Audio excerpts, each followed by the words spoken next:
Bonjour et bienvenue dans une nouvelle édition de Business Africa. Je suis Afolake Oyinloye. Voici les sujets de cette semaine. Le gouvernement sud-africain se penche sur l'énergie nucléaire alors que la demande en énergie augmente. Le Kenya maintient un taux d'intérêt de référence de 10%.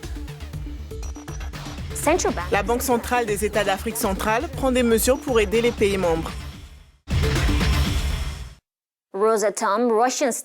L'agence nucléaire russe Rosatom a récemment soumis une offre pour un projet d'énergie nucléaire pour la nouvelle centrale proposée par le gouvernement sud-africain. Le projet permettra notamment de créer environ 10 000 emplois. Jean-David Miomle et Kenneth Karuri nous en disent plus.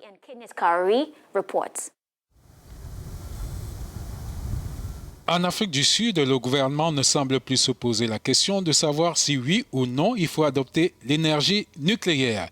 Et la Russie, nous apprend l'agence TASS, citant Alexis Likachev, le directeur de Rosatom, l'agence nucléaire russe, à la suite d'un appel à concurrence, a fait une offre de construction d'une centrale nucléaire de 9,6 gigawatts à l'Afrique du Sud. Le déficit énergétique devient une réelle menace pour la compétitivité de l'économie sud-africaine. La production d'énergie et Eskom en particulier représente le danger le plus pressant pour nous.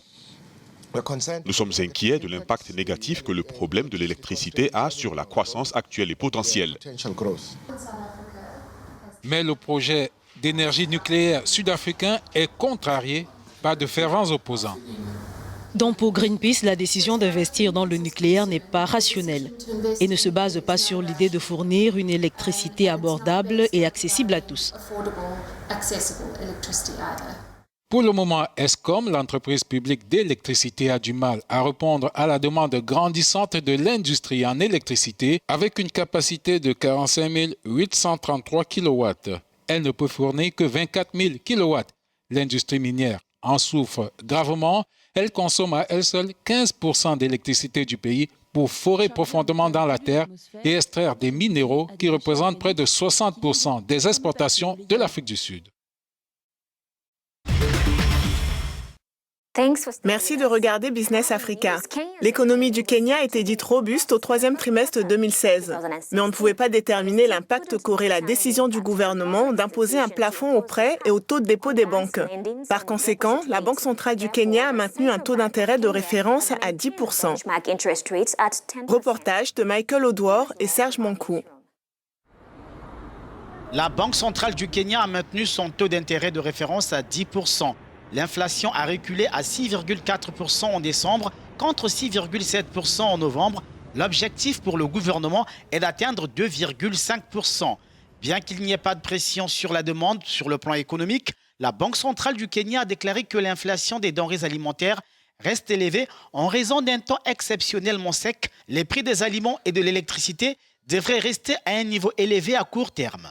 La Banque centrale a par ailleurs déclaré que l'économie kenyane était robuste au troisième trimestre 2016, mais elle ne pouvait toujours pas déterminer l'impact de la décision du gouvernement d'imposer un plafond sur les taux de prêts et de dépôt au niveau des banques, alors que ces institutions révisaient leurs modèles commerciaux pour améliorer leur résilience face à la nouvelle donne.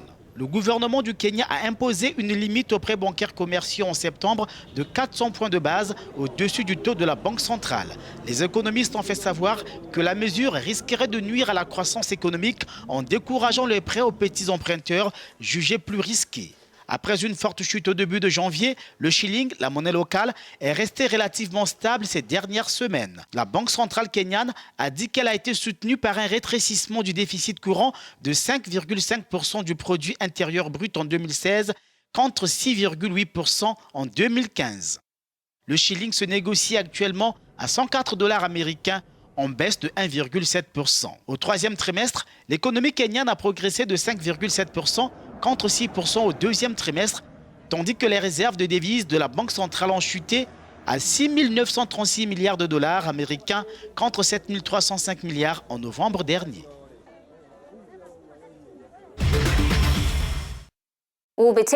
Nous irons en Afrique centrale où les gouverneurs des banques veulent mettre un terme à la crise économique. Les détails juste après cette pause. Africa.